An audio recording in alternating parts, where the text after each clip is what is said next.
This is Tina. She is your customer. She goes to social to connect, to get informed, and to be entertained. And she goes to different channels for different parts of that cycle. So where might you go if you wanted to connect? Let's say with your friends from high school or college. Where would you go to connect? Where'd you find these people?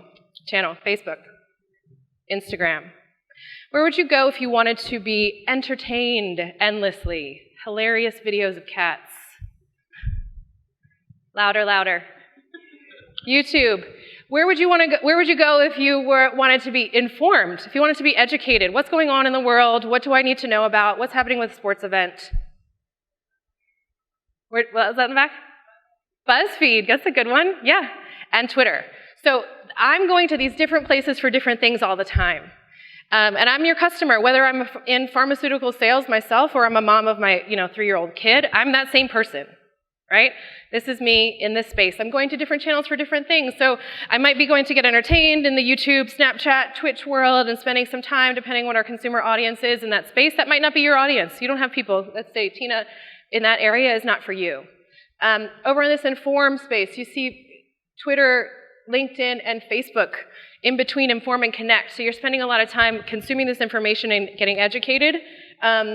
Informs, especially when it comes to news and sports and politics. That's where people are going on that channel. They want to see what is happening in the conversation, what is happening in the space, whether it's a real-time event, something happening in the news cycle, etc. And then up here on the top, connect. Connect, as it leads into entertain, we start to get to the private messaging apps, right? So how are we finding my friends and family on Facebook? We've interacted with them, we've friended each other. How do we actually talk to each other at this point? Some of those more private spaces, WhatsApp, Messenger, where we're sharing those, really beautiful FOMO pictures of how good I look, and I promise I look this good, and it's not a filter. That's on Instagram, right? And so this person, this consumer, is going to all these channels all the time. And so what are we trying to, how do we define this person as your consumer and where you're going to spend your focus, whether you're a salesperson or whether you're a brand marketer? Which of these channels matter to you? All right? So here's what we did at ACS. We said, look, we're not going to be everything to everybody. We know a lot of people have been affected by cancer. But we need to really define who is the person specifically that we want to find. So maybe many of you guys have done this. I hope you have. But we had to define our audience and our persona. So we gave her, a very specific demographic. We said, first and foremost, that we know our primary audience in the social space are people who are 1 degree away from a cancer diagnosis. So not the person themselves who has been diagnosed, but the caregiver or family or friend member, or family or friend. That's the people that's the largest cadre of people that we can help with our message, the American Cancer Society. That's our primary audience. We're going to keep focused on that. Our secondary audience is the patient themselves. Many times it's just, 1, it's just a smaller audience. 2, that person might not be actively seeking that. That might be an overwhelming time of life for them, right? So they're not the one that's really wanting to engage ad nauseum, but the person in their life that wants to help, they are. They're coming to us, the American Cancer Society, and they're looking for information, and they're wanting to be inspired and given some hope.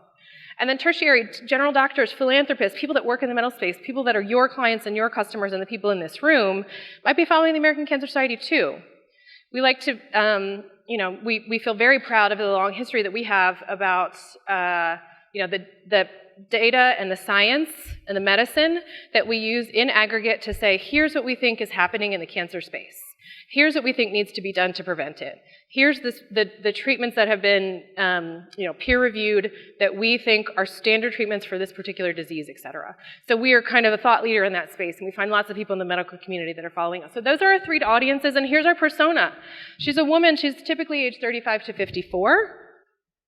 And what I want to point out to you about this is that 35 to 54-year-old woman is not, like I said, it really fits into that primary audience. She's not the one typically. There's plenty of people between the ages of 35 to 54 that have been diagnosed with cancer, but typically as age goes up, that becomes a larger audience, right? So we've decided we're going to narrow in on our audience in the social space for our goals to focus on 35 to 54.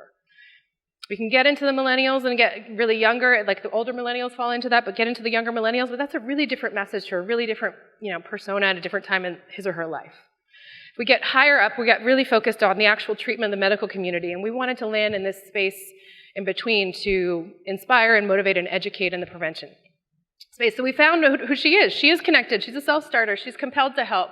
She's not a baby boomer, and she's not a centennial. She's not passive or idle. She is very connected in the space. And so now that we know who she is, how do we find her? Right? So we need to go back to deciding what channels are going to be the focus for us. So these are the channels for the American Cancer Society. I would guess that they're going to be very different for you. But we're really, trying to reach that person who's a caregiver or someone who's been second degree affected by the disease of cancer. So we decided we're going to go with Facebook, Instagram, and Twitter. And here's what they're going to focus on. Not everything. Each of those channels is going to be a different focus for us. So we take the same message, maybe, that we want to talk about around colorectal cancer prevention. Right? So we recently changed our guidelines to come from the age of 50 down to 45. So we know that there's a lot of people right now between the age of 45 to 54, that lower end of the audience wasn't getting screened anyway, that are unscreened and aren't taking the steps they need to get screened, but whose lives can be saved. So how do we take that colorectal cancer prevention message, get screened, and pull it through in 3 different ways on 3 different channels? Okay, so we're looking at each of those channels a little differently. On Facebook, we're going to talk to you about, here's what we know about the disease, and here's a great little video that sort of shows you all the different tests that you can get to get screened and has a strong call to action of get screened. On Instagram, we're going to show a story. I'm going to show a story of somebody who's gone through colorectal cancer. It's probably UGC. UGC is user-generated content. It's somebody who's taken their own selfie, shown their own face. We just did this recently. You can look on our Instagram. It's a guy named Pat Moot who was diagnosed at a pretty young age for colorectal cancer. And we tell his story. And we talk about, screening options and talk to your doctor. And so that message is different. It's portrayed differently in those different channels. On the one-to-one communication space on Twitter, we're going to tweet many, many, many, many more times, content quantity. And we're going to lean in on the medical community side. We're going to lean on in the news and research. We're going to be talking about here's the statistics behind this, here's the research behind this, here's why we made the change, et cetera. We're going to link to articles on our content. So that message of colorectal cancer prevention is pulled through in different ways on different channels. So what is that, as you're thinking about this and as I'm talking about this, what is that for you? What is your value prop? What are you providing for your customer? What channels are they on? And then how do you tell that message differently on the different channels in a way that's native to that channel itself?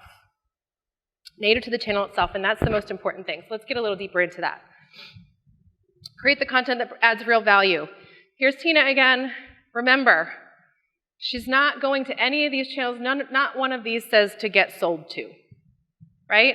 She's going to these channels to be informed, to be connected, and to be entertained.